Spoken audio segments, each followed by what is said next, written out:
Hello, we are live. Welcome to a virtual visit with Alan Zweibel. My name is Isaac Lanford, and I'm happy to have been asked to serve as the moderator for this program that has been put on by the JCC of Indianapolis in partnership with the Jays of Dallas, Houston, Miami, and Rochester. I would like to tell everybody watching this that we do want you to participate. Feel free to type in questions, and we will get to them as the show goes on. I know people will want to talk to Alan, and I'm excited, and I don't want to take any more time talking before we get to him. So could I please now read the introduction? An original Saturday Night Live writer, Alan Zweibel has won 5 Emmy Awards for his work in television, which also includes It's Gary Shandling Show, The David Letterman Show, and Curb Your Enthusiasm. A frequent guest on all of the late night talk shows, Alan's theatrical contributions include his collaboration with Billy Crystal on the Tony Award-winning play 700 Sundays and the off-Broadway play Bunny Bunny, Gilda Radner, a sort of romantic comedy, which he adapted from his best-selling book. All told, Alan has written 11 books, including the 2006 Thurber Prize-winning novel The Other Shulman, the popular children's book Our Tree Named Steve, and a parody of the Passover Haggadah titled For This We Left Egypt, as well as a field guide to the Jewish people, both of which he co-wrote with Dave Barry and Adam Mansbach. Alan's humor has appeared in such diverse publications as The New Yorker, Esquire, The Atlantic Monthly, New York Times op-ed page, The Huffington Post, and Mad Magazine. He has also penned a best-selling ebook titled From My Bottom Drawer. Alan has received an honorary PhD from the State University of New York, and because of the diversity of his body of work, in 2010, the Writers Guild of America East gave him a Lifetime Achievement Award. Alan is currently preparing his play Bunny Bunny for a return to New York stage. His cultural memoir, titled Laugh Lines, My Life Helping Funny People Be Funnier, was just published last month, and a new feature film called Here Today that he wrote with Billy Crystal, starring Billy and Tiffany Haddish, is scheduled to be in theaters later this year. Ladies and gentlemen, Alan Zweibel. Hey, Isaac, how you doing? I am good. How are you? I'm great, thanks. Thank you for joining us. Oh, this is my pleasure. Usually under ordinary circumstances, I would be going to each of those cities. Rochester, I've been a lot. My friend Andrea Miller, always loved seeing her there. I love going to Miami. And of course, Indianapolis, I've been to a few times. But under these circumstances, I'm happy to be able to do this with everybody. Yeah, it's nice how people have been able to adapt to the circumstances, and we are here together, and so that's cool. And I wanted to tell you that I was able to read a copy of the book Laugh Lines, and couldn't have come at a better time for me. And I absolutely loved the book. I was a fan of yours, and especially I've always been a big history nerd for Saturday Night Live, and it was just a terrific read. I burnt through it pretty quickly sitting here in the house. Well, I really appreciate that. What's happened, Isaac, is that because we're all going through what we're going through, people are looking to a book like this as a diversion, take their minds off of everything else for a couple of hours and get a few laughs out of it. So I've been very grateful. The book's doing well, and it's a weird time. It's a weird time to be promoting a comedy book during a pandemic. It's a weird confluence, but making the best of everything, like everyone else. Yeah. I wonder, as a writer, how much has that actually interfered with your daily routine? Because you're typically writing from home, aren't you? Yeah, well, that's a wonderful question, because on the face of it, nothing has changed. I wake up in the morning, shower, do all those things, get dressed, right? I leave the bedroom, say goodbye to my wife, walk down the hall, maybe 6 feet, make a right turn into my study, and I spend the day there. So that's a lot change in terms of that. But, and I found this with most writers, on the surface, you go, okay, this is a good time for me to focus and to concentrate and can get a lot of writing done. Somehow, some way, the days just fly by. I wake up 5:30 every morning to do exactly what I said, to write. And for, you watch CNN and that gets depressing. So then it goes back to, Law and Order, SVU. And I've seen those, so those are depressing. And before you know it, it's 5 o'clock in the afternoon. So most everyone that I know, they're having a little trouble with focus. Like I said, yeah, it makes sense. Hey, we have all this time to write, but how about yourself? With what, your act and things like that. Yeah, I've had a much harder time. I'm used to being very busy and having a tight schedule and being on top of it with more room in that schedule. I'm forgetting calls and it's been a lot bigger of a mess for me. It's same as you're saying, I sit down at the computer and a lot of time goes by and I realize I didn't really accomplish a whole lot. Yeah. Yeah, it's odd in that way. Reading the book, I admired, because you talk several times in it about the 5:30 a.m. and going in every day. That's a lot of self-discipline that a writer has to have to maintain when no one else is telling you to get to work. Well, that's the thing. I mean, when you're working on a TV show, when you're working on a movie, or you're working on a play, and you're actually in production, or there are built-in deadlines, you go, okay, it's just like in college, you had to study for a test. And so that forms your discipline. But when you're not, if I'm writing a book or nobody's expecting it, I have a play that's a Broadway, but now there is no theater. The movie I just did with Billy is in the can. We're ready to show it, but there are no theaters, okay? So what I find what I've always had to do is, if I'm not working on a TV show or have to report to a movie set where, okay, the sheet says you have to be there at 6 a.m, do you act accordingly? I've always I awakened at 5:30. It was just something I started doing when the kids were home, and young enough, and I'd wake up before the house woke up. I'd take my first break when I could drive them to school, and then I'd come back home and I'd continue my work, So each writer has their own discipline. I know writers that work through the night. They start at midnight and they go until 6 a.m, and then they go to sleep, and not all writers sit. I know writers who stand. They have like a lectern, and the computer is on it, and they stand and they write. And there's one very famous writer in LA, David Milch, who created Deadwood and wrote all those great Stephen Bosco shows like Hillside Blues and all of that, Street Blues. He lies on his stomach. There's like that.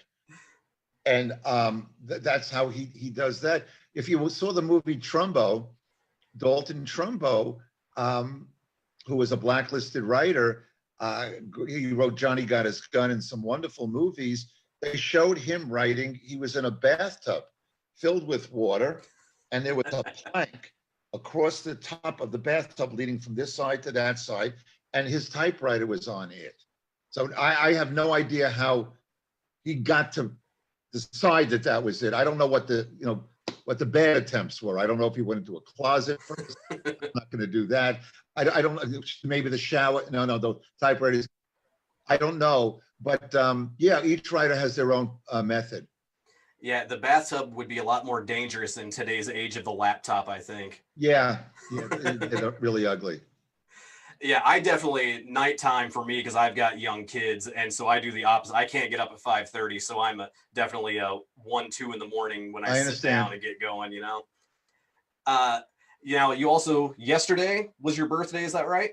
Yeah, yesterday I turned 70. 70. I have no idea how that happened. I have no idea when that happened, but just like in the book, I was 21 and graduated college and started writing jokes for comedians who worked in the Catskill Mountains. They paid me $7 a joke.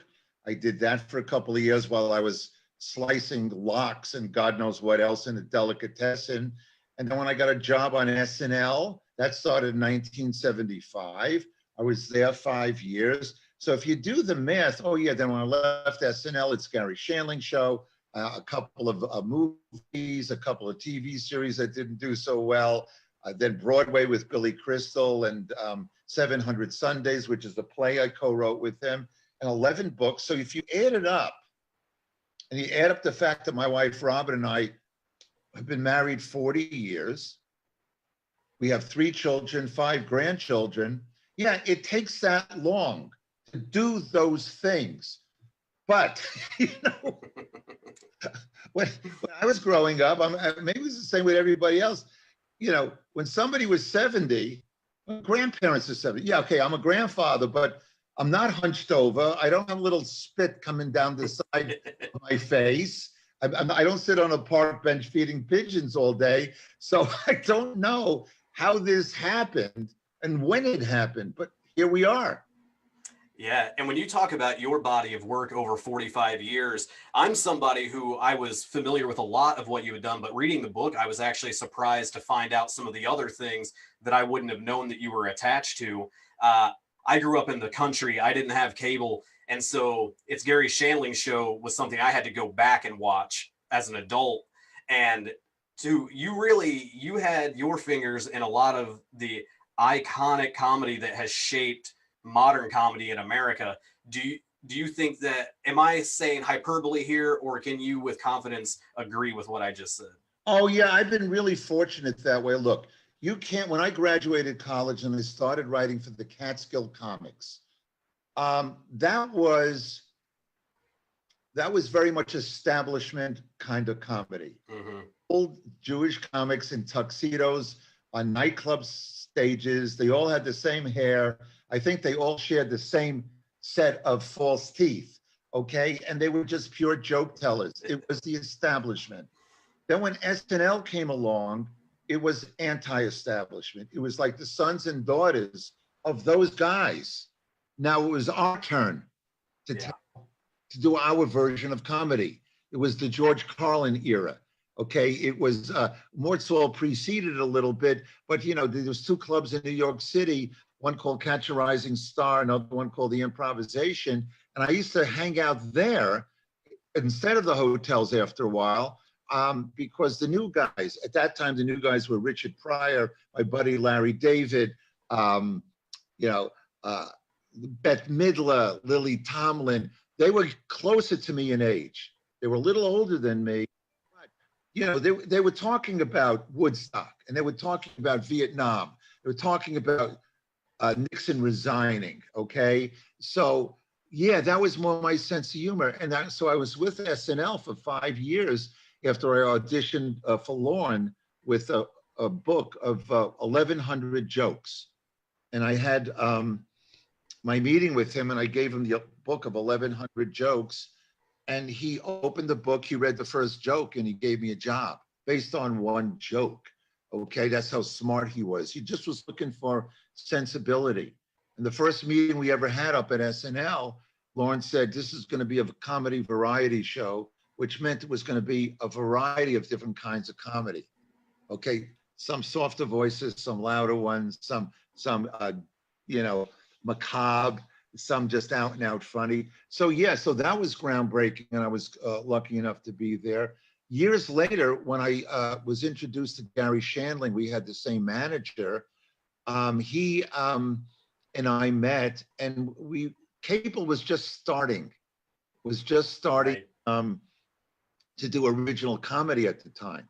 Up until then, you know, look, there was ABC, CBS, NBC, that was television. There wasn't even a Fox network. Okay, so Showtime had, okay, all this stuff, and they needed programming, and they left Gary and I alone. They just said, give us a show. They had faith in the 2 of us. So we were able to do something which was cutting edge at the time. So it was second time for me. And having partnered up with my buddy Gilda Radner when I was with SNL, meeting Gary and working with him was like lightning striking for a second time. And so what Lorne had late night, and I was lucky enough to be a part of, I was lucky a part enough to have met Gary, and we did it with Cable. So yeah, I guess I was there at part of that frontier, if you will. And then Letterman, when I wrote for Letterman, he was already established, but David was doing to the talk show format, what SNL was doing to variety, and what Gary and I were doing to sitcoms. And if anyone saw 700 Sundays, which was a one-man Broadway show that I wrote with and for my friend Billy Crystal, which was about his life, about his mom and his dad and his extended family. We broke a couple of rules there also. For those people not familiar, 700 Sundays was a play that Billy had me write with him. He asked me to write with him, and I jumped all over it. Billy's dad held down like 3 jobs, worked 6 days a week. Sundays was their day. His day to be with dad, to go bowling, go to a baseball game, go to the beach or whatever. And his dad died suddenly when Billy was 15. So he calculated that he had roughly 700 Sundays. And we did that, but when we started, and, it was advertised, Billy Crystal, Broadway, 700 Sundays, no one knew what the title meant. So they figured, okay, I'm going to go see Billy Crystal in concert for 2 hours, not knowing that at intermission, they would call their parents or their children and say, I love you. There's something I want to come back and see with you. So, I was lucky enough to be part of that, and that broke a couple of rules also. So, I say in all modesty that I've been very fortunate. Yeah, one of the things that I love in the book is you tell these stories of these partnerships with other comedians, and I don't know if it was intentional completely, but it reads very much like a romantic relationship. It's very intimate. It's the meeting, the falling in love, the fights that happen along the way, and then the beauty that comes out of it as well. Yeah, you're 1,000% right. Like starting with Gilda, it was a platonic love affair, okay? We had, I wrote for everybody on SNL. I wrote The Samurais for John Belushi. I done a ton of Weekend Update because joke writing was my forte. Right. Got there. And I created characters for other people. But with Gilda, we made each other laugh a lot, and I fell in love with her. But it was platonic. Those were her rules, okay? And I've always felt anyone, especially when you're really young, not 70, I never, with any platonic romance, I figure, okay, there's usually one person who doesn't want it to be platonic. But, all right, if these are the rules, I'll live with them for now. But one day you'll open your eyes and see the glory that's in front of you. So that lasted 14 years. So there was the, not only the boy-girl part of it, and that lasted Gilda's whole life, the platonic thing. And it lasted. It lasted. We left SNL after 5 years. She moved to California. I got married. I stayed here in New York. And the last show she ever did was It's Gary Shandling's show. She came on as a guest, and she had cancer at this point. And she felt that she was wavering at first, saying, maybe I shouldn't do the show.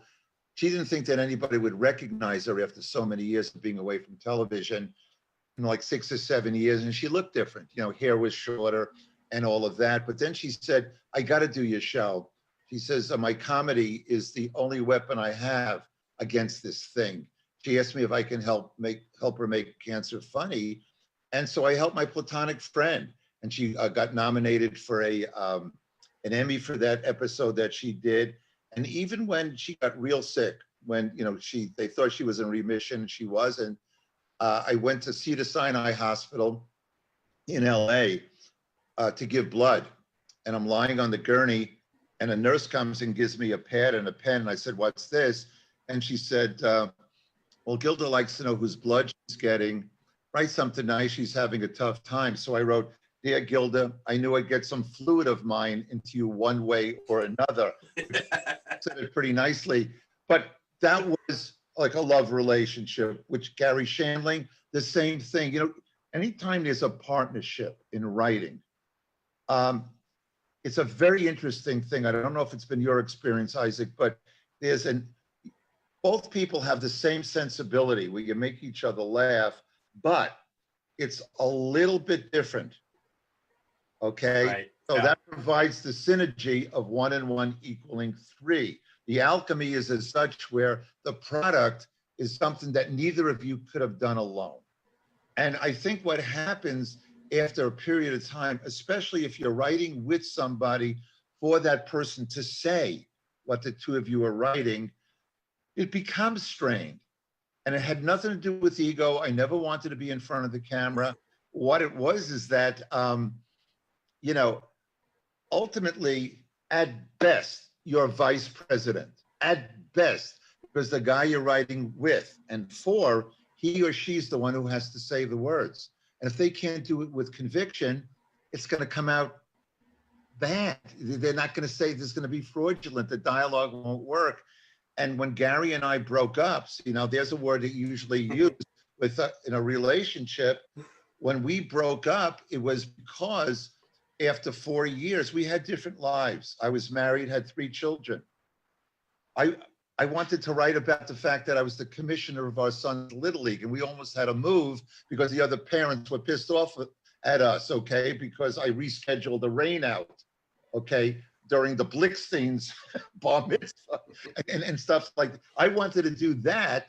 Gary was playing himself, a comedian using his own name and talking about not being able to get a date. And I just dried up. Yeah. As inventive as that show was, I dried up. I started resenting that I couldn't flex different muscles. He started resenting that he knew that I had lost my focus. And when we were done with the show, we weren't talking. We were living in LA. We had a home on the East Coast and we were back East. And my wife saw that summer that Gary was appearing in Atlantic City. She called him. She said, I'm bringing Alan down. I'm putting the 2 of you in a room. And if you don't come, you're not coming out until you're friends. You've been through too much. And we did that. And one of the reasons I wrote the book, Laugh Lines, is because writers are lucky. You know, I grieved when my buddy Gilda died. And I wrote a book called Bunny Bunny, Gilda Radner, a sort of love story, which is this. And I didn't want it even to be published, but my wife Robin said, gee, your best friend died. You haven't even, you know, mourned yet. You haven't cried. So I did this, okay? And writers, once again, are lucky. You can access memory and you can, it's cathartic to revisit and put it on paper. So that stayed with me. And when I made it into a play, and now it looks like it may be Broadway bound, if in fact there is going to be a Broadway in the near future. Right. There was that. And with Gary, we were starting to mend our ways. We were starting to have, get our friendship back. And he was a complicated guy, but I pursued him. And I accepted the fact, just like I accepted the platonic thing with Gilda. All right, Gary, if you returned 1 out of every 3 phone calls, I was fine. I didn't care about the 2 that weren't. The same thing with emails. And I was out in LA writing the movie with Tiffany, with Billy Crystal Fahey and Tiffany Haddish here today. It's about 3 years ago, I guess. And I was working with Billy Crystal on the script. Gary called and wanted to get together and have dinner because like I said, we were starting to mend the road between us and we couldn't get it together. Something fell out and it didn't work. And I had to leave for LA the next day. So we made up that we would speak that Thursday night. Well, Gary died that Thursday morning. Yeah. And it was the same thing as it was with Gilda. Yeah, Gilda took a wider turn. She had cancer. And so it was a different kind of experience, whereas Gary's was more sudden, you know, but at the same time, it was the death of somebody that I loved. And then the writer, once again, was able to access memory and to express it. Judd Apatow through. He produced a memorial for Gary out in LA. He asked me to speak. I flew out and we all told Gary stories, you know, Sarah Silverman and Kevin Nealon and Bill Maher and myself. But the reason I wrote this book, I didn't want it to be just a chronicle. Oh, and then I wrote, and then I wrote. Gary and Gilda, all of a sudden there was heart. There was emotionality. And those are the kind of writing that I like the most. So the other stuff, yeah, the fun stories about SNL, the fun stories about writing for those comics up in the Catskill Mountains, and all the fun things along the way. And, the book also has some of the foul tips. Right. And I love that because it's honest. There's an honesty to pour your heart into a movie only to have Roger Ebert review it and use the word hate 11 times, but the guts, the emotional pull with Gary and Gilda, I wanted to, and the book does have that. So I said, okay, fine, I will write it, because that was something I was able to tap into. Yeah. I think I know the answer to this based on your work, but do you think that comedy is better with a partner? Yeah. Yeah, I hate to say it. And the reason I say I hate to say is we think that, look, certain things, when they're personal visions, are meant to be done by yourself. Okay. I've written novels by myself and children's books by myself because I felt I needed to get inside a character and see the world through that character's eyes. And I best do that alone. That being said, when you write with somebody else, it becomes social. And there's a built-in editing process, and where you write something and the other person makes it better and you make it better. It goes back and forth like that. It's part of the process. And if it's so much easier than doing it by yourself and being alone. TV is collaborative. You have a writer's room that maybe has 10, 11, 12 writers. It's social. It's pizza at midnight. It's going around the table. Who's got a better joke on page 9? So, and when other things that I've written, whether it was Gilda or Gary, Martin Short, when I wrote his Broadway show with him, certainly Billy Crystal, Larry David on Curb Your Enthusiasm. It was, I've been writing a lot with Dave Barry lately. He's I'm sure the folks down in Miami certainly know, he's a Pulitzer Prize winning humorist. And when we've written 3 or 4 books together, and he tells a story, which is true. We were collaborating on a novel we wrote called Lunatics, where he was a character and I was a character who were having a feud. And so we alternated chapters and we built on what the other person presented us with. So I'd send him something on a Monday. He'd react to it and write his 3 or 4 page chapter. I'd get it by Friday, and then it was my turn. And one time I sent him my chapter and he called me up and he said, listen, your chapter is really funny. And we made a plan, we made a pact that we weren't going to edit each other along the way, okay? We would just go for it. And when we had a book, then figure out where the tweaks were.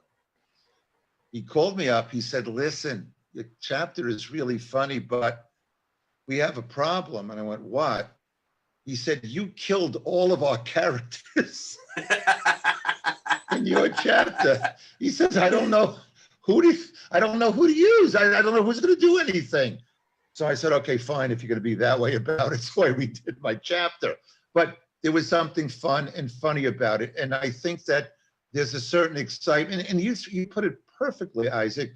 It might have a lifespan of, whether it's long or short, it might have all the beats of a love relationship, the initial attraction, the excitement of finding each other. Hey, we're the same, making each other laugh. Okay, let's do it. Look what we've done. And then it plateaus a little bit because it becomes a bit of a routine. And then on the downside, it could crash and burn, or it could just slide to a stop. But it does have that arc to it.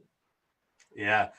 You talked about the gathering of the memories, and when do you know it's time to write a memoir about your career? Because while you're writing the memoir, you've got a movie in production, you've got a play that's going to go back to Broadway, and certainly more ideas in the hatch. So you're gonna have to add extra chapters to be in later publications? I would hope to. Well, it's like I alluded to before. I resisted writing a memoir because a memoir is about remembering. And when we look back at our lives, we tend to choose what we want to, or emphasize what we want to emphasize.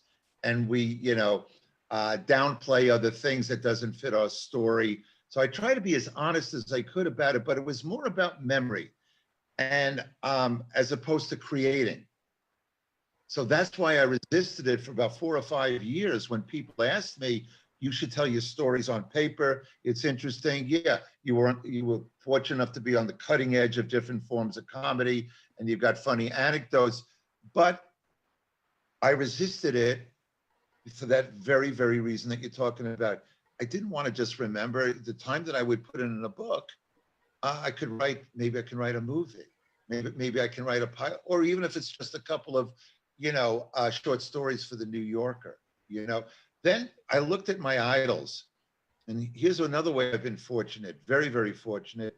Carl Reiner, Mel Brooks, Larry Gelbart, that old group, okay? Norman Lear, my good pal Buck Henry, who died this past December. They were all in their 90s and still working, still writing. Buck died, he was 89, but he was still writing.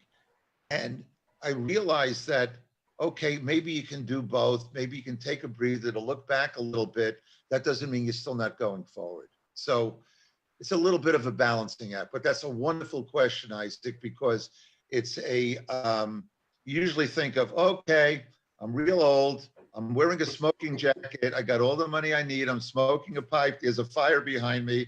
I got brandy. I'm going to lean back and tell my memoirs. No, it doesn't work like that.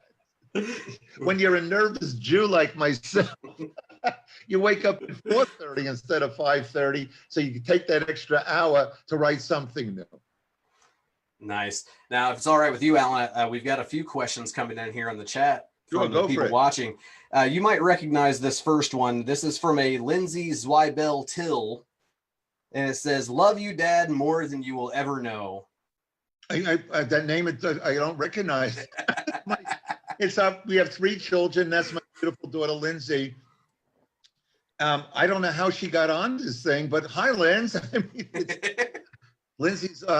Lindsay, I talk about in the book. Yeah. When Roger Ebert eviscerated me with that review of the movie North that I had written, Lindsay was a little girl. Lindsay was born in '84.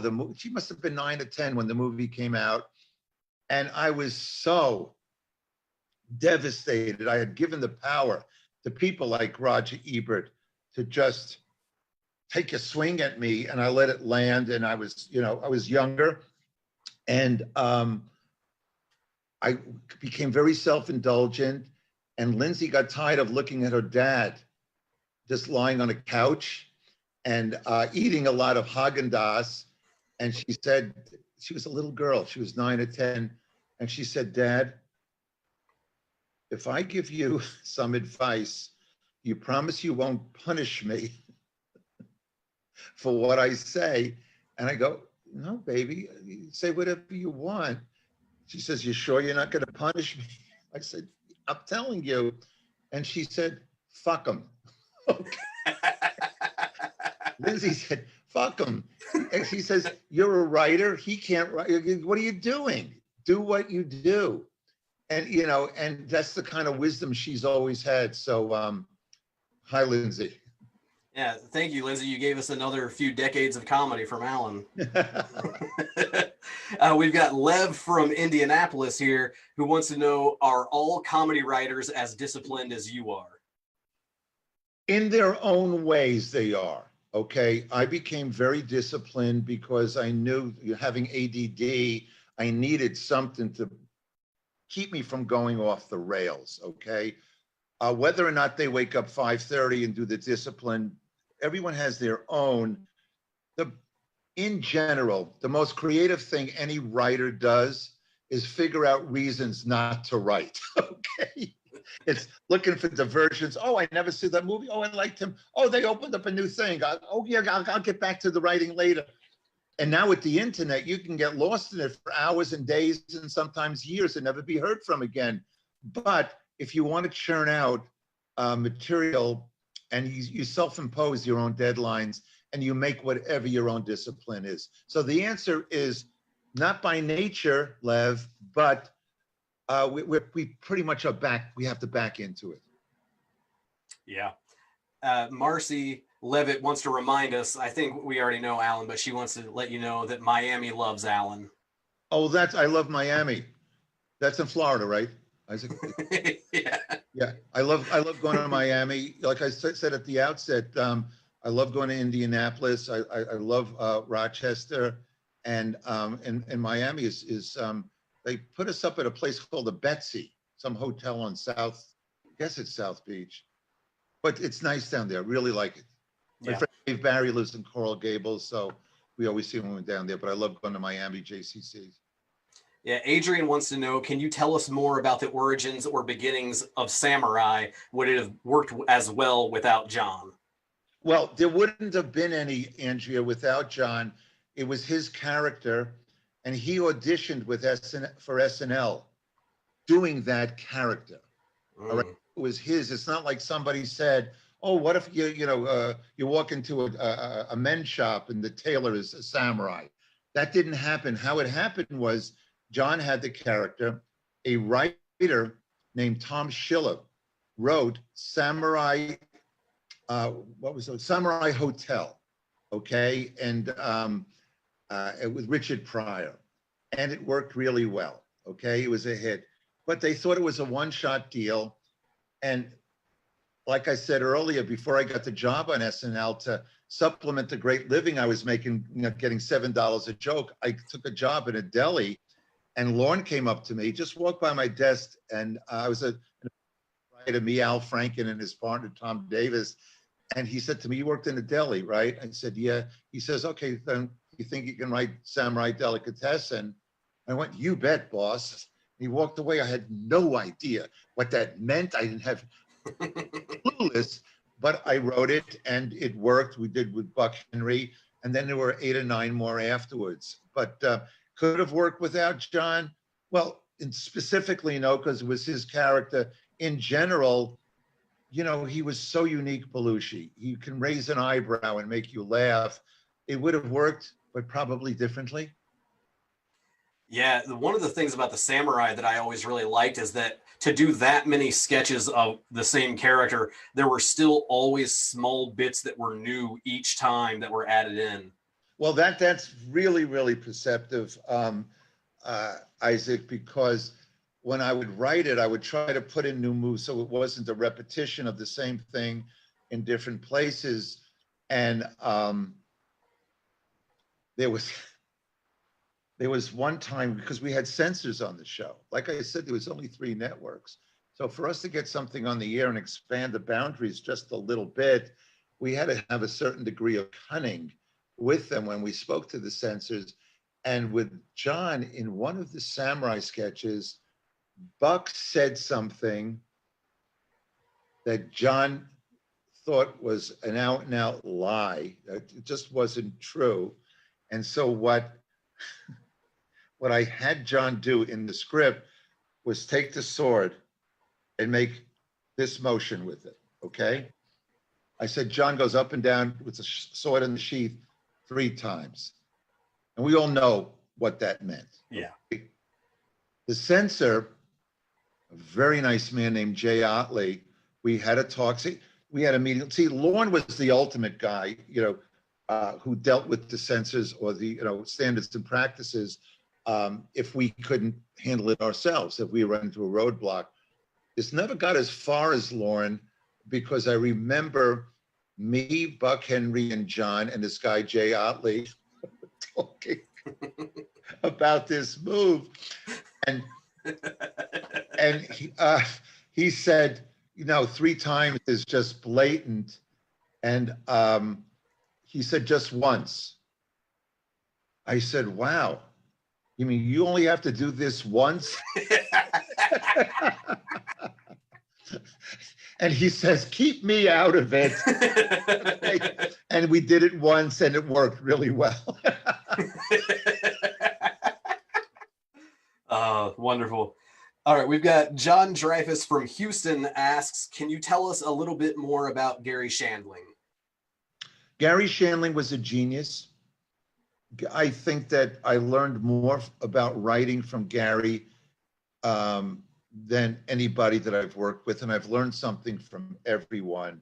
I not only will I say that Gary had minions. He had not the kind of minions that you have at the JCC. This is Minion. He had people who he taught, devotees of him. He used to have a basketball game on Sundays, and whoever was in town, he used to go and play. He had a basketball court at his house. So it would be Ben Stiller, it would be Judd Apatow, it would be all these writers and comedians. And Franken played in a bunch of those games. And let's say the game was called for noon, I'd get there, let's say 10-2. There was already a dozen of the younger people, the younger writers. Sarah Silverman played in those games, who would be listening to Gary as he talked about writing. And then when I would leave after the game, and they would still stay there an hour later. And there was a writer named Ed Solomon who went on to write Men in Black and Ted's Excellent Adventure. Same thing. Learned a lot about writing from Gary. Gary was very spiritual. Before people were into crystals, he was into crystals. He had a log cabin up in Big Bear in California, where he used to go. My guess is he smoked a lot of pot, but he was also very, very into energy and whatever. And his complications arose from the fact that he didn't have anybody really in his life. He had a brother who died. He had a mom who made him crazy. His dad had died. He didn't have, like I said earlier, where we had our split, he didn't have a wife and children in the family. So his work was his family. That was his entire life. So me and other people who came after me when he did Larry Sanders Show would resent the fact that, at 4:00 in the morning on a Sunday, Gary would call and ask about an edit that you made in a show that you edited. And say, Jesus, I could have handled this call at 10 in the morning. Why at 4? And when Gary passed, and like I said, that Judd had that memorial, yeah, we all told Shandling stories. We all told Gary's jokes, which were way, way too pornographic for even this. In between the comics, the funny people were Buddhist monks.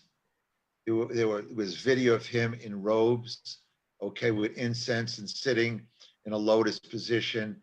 And we all got the feeling that if there's a life after this, Gary was ready for it. He was pretty uncomfortable with this life. And that's where a lot of his humor came from, him being the odd guy. Brilliant, but a guy who really didn't fit in that much. Yeah. I hope I answered the question.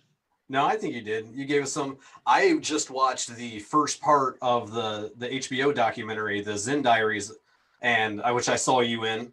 And sure. Yeah, wonderful. I'm looking forward to the second part. So I would tell John Dreyfus, if he can, to check that out as well if he wants to know more about Gary. Yeah, John Dreyfus. What you'll find in the second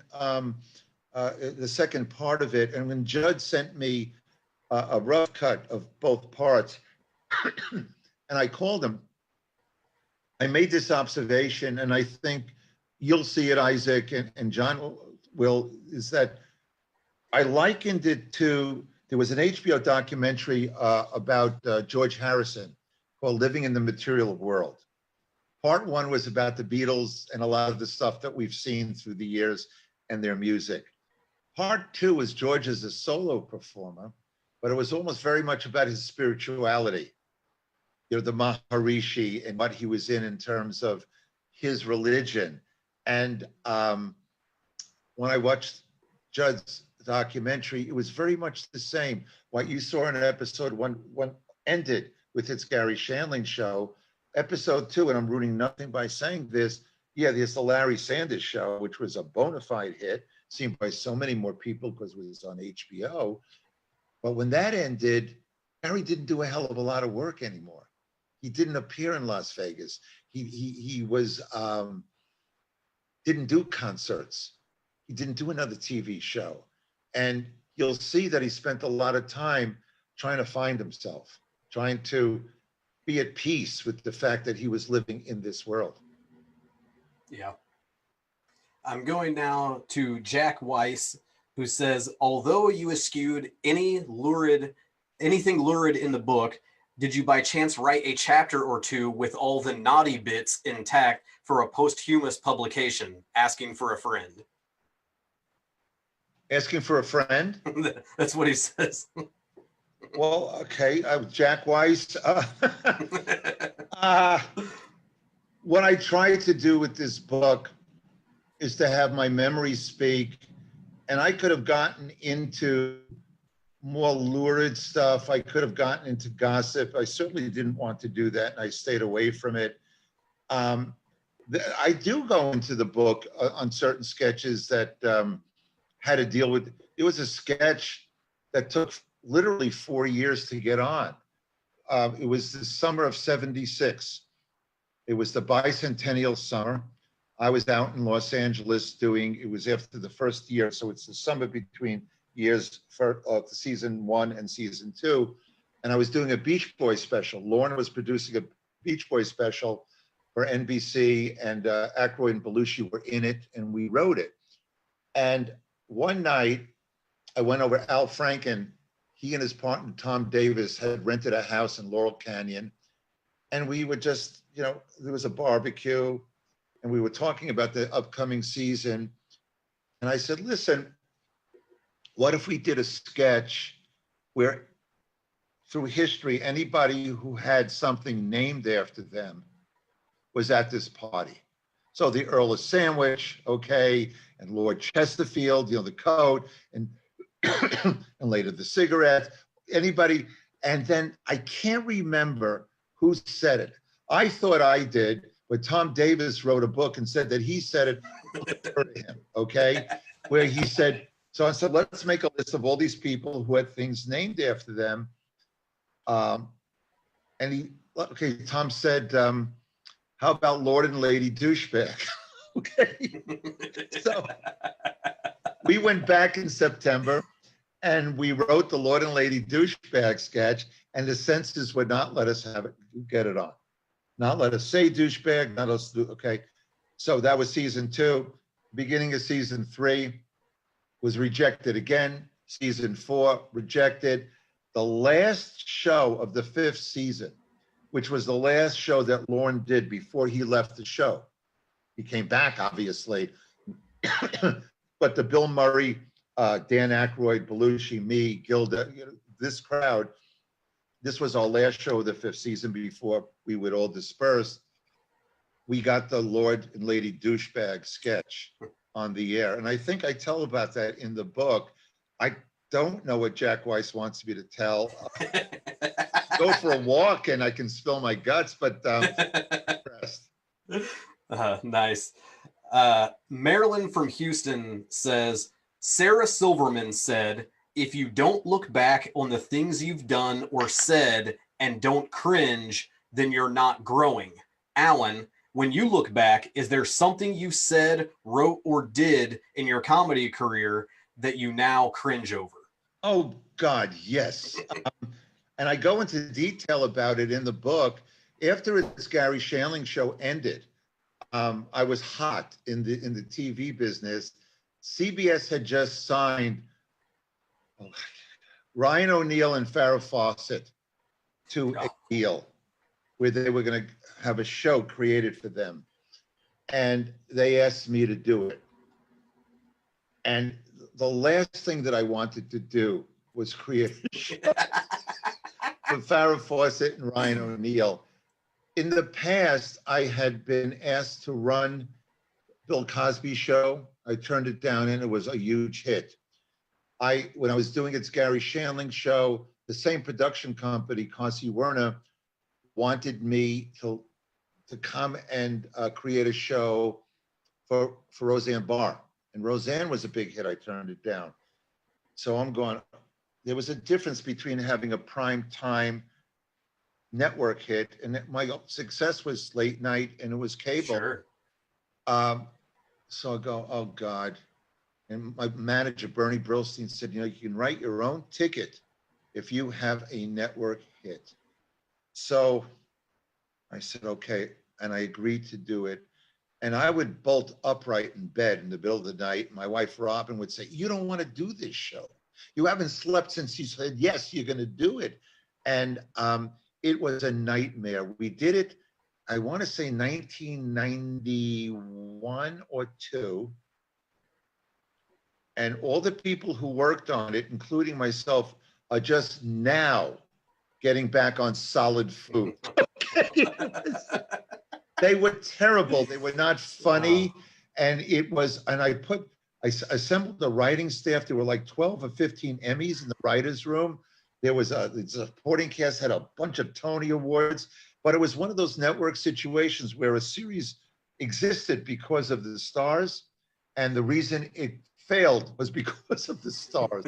So yeah, that one isn't going to be high on my resume when I die. I don't want that in the obit. Caitlin from Indianapolis asks, what Saturday Night Live writers and or performers do you like who you have not worked with? Oh, that's a wonderful, wonderful question. I think Kate McKinnon is a gift from God.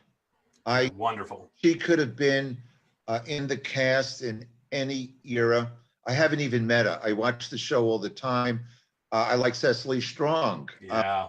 I've not met, or I may have met her at a party, but I don't know her. But I would love to write for her. There were guys like, I was lucky. I wrote for Lovitz. I wrote stuff for Dennis Miller, certainly for Martin Short and Billy Crystal. I'm going through. I'm friendly with Chris Guest. I never wrote for him. That would have been fun, I think. I never wrote for Tina Fey or Amy Poehler. I'm a fan of Rachel Dratch. So since I left the show, there's been a slew of people who not only were on the show, I never wrote for Will Ferrell, who I would love to somehow, some way write for. Yeah, I mentioned before my fandom for the show, and you talked about with the original assembling of the show. I think it's still the greatest strength is the variety of voice that you get even within one episode. Well, you had a guy like in the writers, Michael O'Donoghue. He founded the National Lampoon. You had Rosie Schuster, who was really funny in a quirky kind of way. Marilyn Suzanne Miller, she wrote the softer pieces that went on at 10 to 1 in the morning, okay?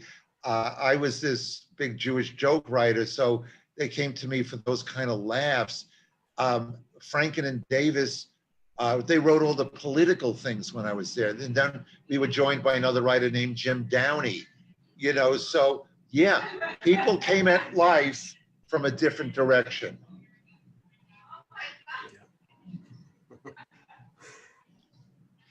This is we'll see about this one. Fran Miller asks, did you know Irma Bombeck?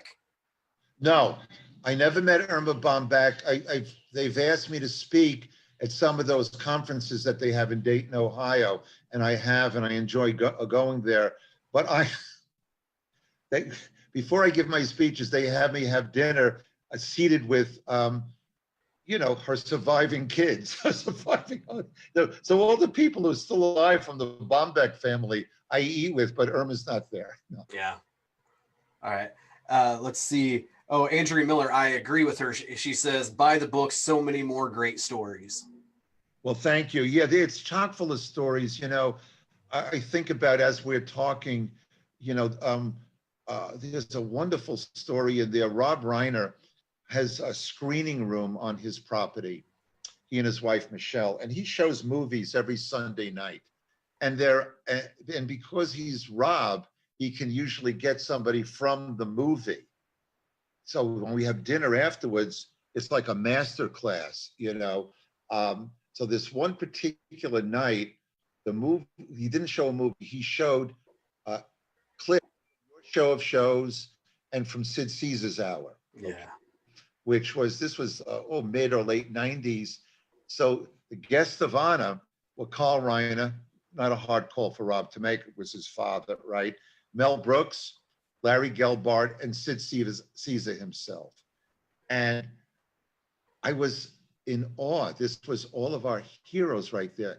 At the kids' table, me and my wife, Robin, Tom Hanks and his wife, Rita Wilson, Larry David and his then wife, Lori, Billy Crystal and his wife, and I think Lovitz came by himself, I'm pretty sure.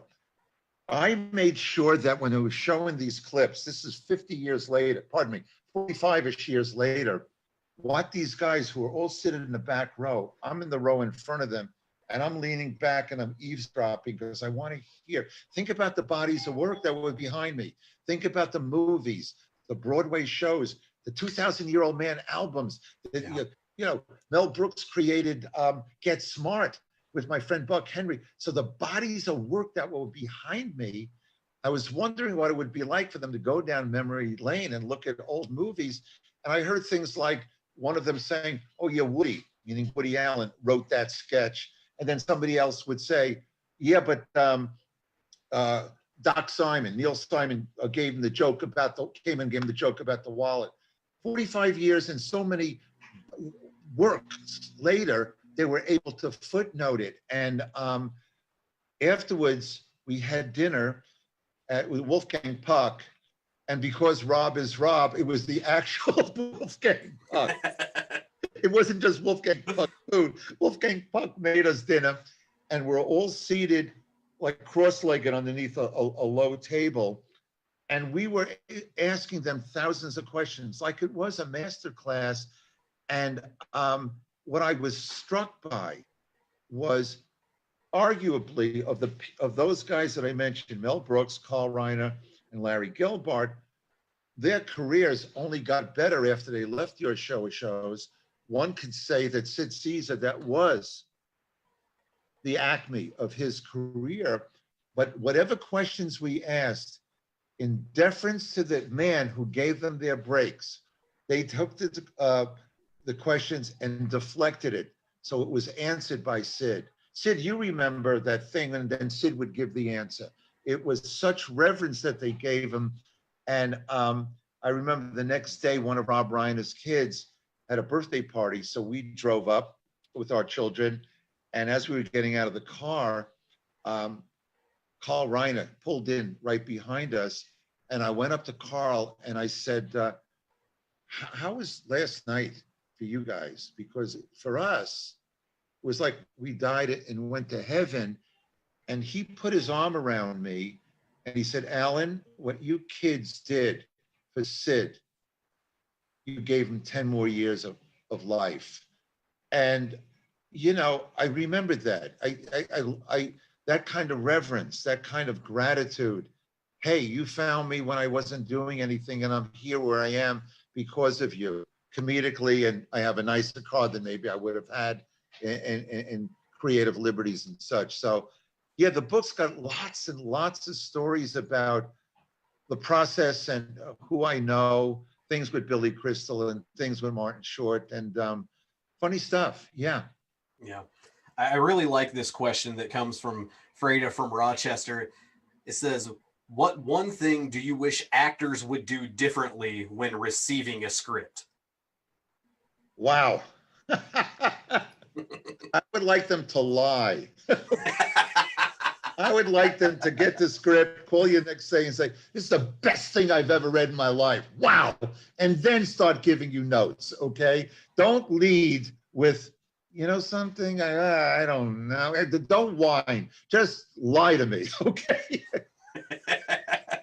All right. Amy from Laguna Beach asks, would you ever consider teaching a master class? Yes, I would love to. I've had the occasion on a couple of college places, like University of Buffalo, where I went, Quinnipiac in Connecticut. I was up there for a week, and a couple of other places where they gave me a week with a bunch of students, and we'd start on Monday with nothing, And then by Friday night, we had, we shot and edited, let's say a 10-minute pilot. You know what I mean? Or I'd have the kids bring something that they're working on, like a sketch or a short story, and we all share it. You keep a small group, and by the end of the week, um, it's better than it was when they first came in. So the answer to that question is yes. I would, given the opportunity, I would love to do that. Patty from Texas wants to know who your favorite comedian is now.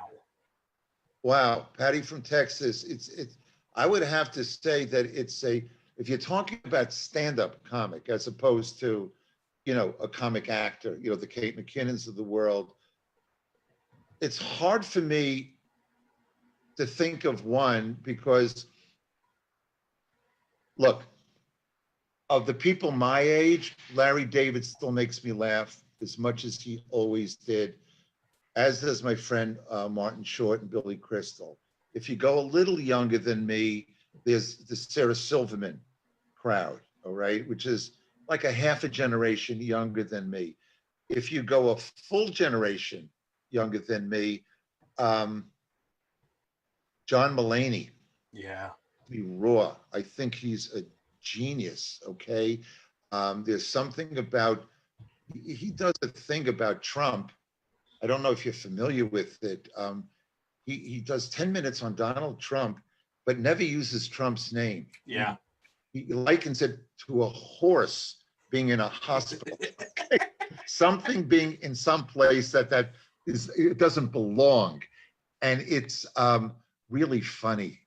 So yeah, I would say there's another guy named Mike Birbiglia who I'm Yeah. a fan of.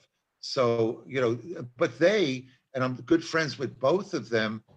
If I'm now 70, they're half a life younger than me. You know. Yeah. Hey, Jerry Fox. Oh, he just moved here. I'm sorry. 1 second. Jerry Fox says in high school, Alan was even funnier than he was funny looking. Still is. Well, I honestly had to thank Jerry Fox for that. I'm speechless. Eileen says, I spent summers in the Catskills and remember Toady Fields very well. Did you ever meet her? Who else became Yes. well-known comedians from the Catskills? We love you in Miami. Can't wait until you return to the Alper JCC. Oh yeah, I love that JCC. I love the people there. Toady Fields, she was this. She was like, she was a huge hit. She used to be on the Ed Sullivan Show a lot, and she. We used to go there when I was. My mom and dad would take us up to the Catskills on holiday weekends. You know, Labor Day weekend, Memorial Day, and somebody like Toady Fields was a star at that point. But she had started in the Catskills, and she was a heavier woman, and she talked about, you know, the life as a heavier woman. And years later, when I wrote for a lot of those comedians that I met, that I saw up at the Catskills, I was 14. I used to sneak in to the nightclubs because they wouldn't let you in, right? And I started writing for those guys. A couple of them became the opening acts for Toady Fields. So I met her during those times. Just a little side story about that. She had a manager named Howard Hinderstein. And the week that I got the job on Saturday Night Live, this is April of 1975, okay? Lorne said, okay, I'd like you to be one of the original writers. This man, Howard Hinderstein, called me up. He was a manager and he managed Toady and some other people. He called me to tell me that I had gotten a job, as fate would have it. I'm working in a deli. Now I've got two job offers, one from this Saturday Night Live thing. The one that Howard was calling about was, he got me a job writing the questions and bluff answers for Paul Lynde on the Hollywood Squares. Now, it sounds absurd in retrospect. I can't even get these words out of my mouth. But back in 1975, Hollywood Squares was a bona fide hit going into its ninth season. It was on the West Coast where the whole industry is. Prime time, which was a higher pay scale. You had all these stars in the boxes, all of whom had Las Vegas acts, all of whom had variety shows of their own, this would be a good entree into the business. Whereas this Saturday Night Live thing, 11:30 to 1 on Saturday night, who's watching television? Angry people who can't get laid. They're angry because they're not getting laid. They're watching television. Who wants to? And who's John Belushi and all of that? And I thought about it for maybe a second and a half and turned down the Hollywood Squares. And I remember that manager saying to me, "It's the biggest mistake I'll ever make in my life." I'm glad he was wrong. Yeah. Did you fire that manager? No, he wasn't mine. He was he was Tony Field's manager. But at that point, I was tempted to hire him and then fire him. Yes. All right. We've got Max Frankel says, I am a screenwriter, improviser, and stand-up from Kansas City. What advice do you have for writers and performers who aren't working in a large market? Do we have to leave behind our nice rents for uncertainty and poverty? Well, that's a very dramatic way to put it. The fact is, yeah, you look, here's the irony of the whole thing. You can write wherever your head and your hands are, okay? And if you're a storyteller, I'm sure that there are places in Kansas City, he said? Yeah. I'm sure they have comedy clubs where you can hone your craft and get on stage. There will come a reality, okay, where you may have to leave Kansas City, all right? You may have to go to New York. You may have to go to LA because that's where the industry is. Now, with the internet, it's easier. It's easier to do it remotely. You can put yourself on tape and you can upload it, and that becomes your resume. That becomes your audition, if you will. So it is easier. That being said, eventually, Mel Brooks once told me, look, if you're going to be a coal miner, you might have to move to West Virginia because that's where the coal is. And it's the same thing. So my suggestion would be is to really hone your craft, become as good a writer as you possibly can in Kansas City. And when it comes time to sell your wares, to sell yourself as a performer, to sell your script, yeah, try to find an agent who works in New York or works in LA, okay? And they can represent you, but eventually you're gonna probably have to go where the coal mines are. And you can become really successful and then move back to Kansas City on your own terms. Yeah, absolutely. Unfortunately, we are reaching the end of our time for the live broadcast here. Yeah, I know. I do want to say, Alan, on behalf of everybody watching and the JCCs of Indianapolis, Dallas, Houston, Miami, and Rochester, thank you so much for taking the time to talk to us. Oh, it's my pleasure. And I want to say hi to everybody there. And I look forward to seeing you all in person whenever we're allowed to. Yeah, I'd like to tell everybody watching to check the JCC Indie Arts Facebook page, and I'm sure the other JCCs as well for more programs that they have scheduled. Check those out and come back.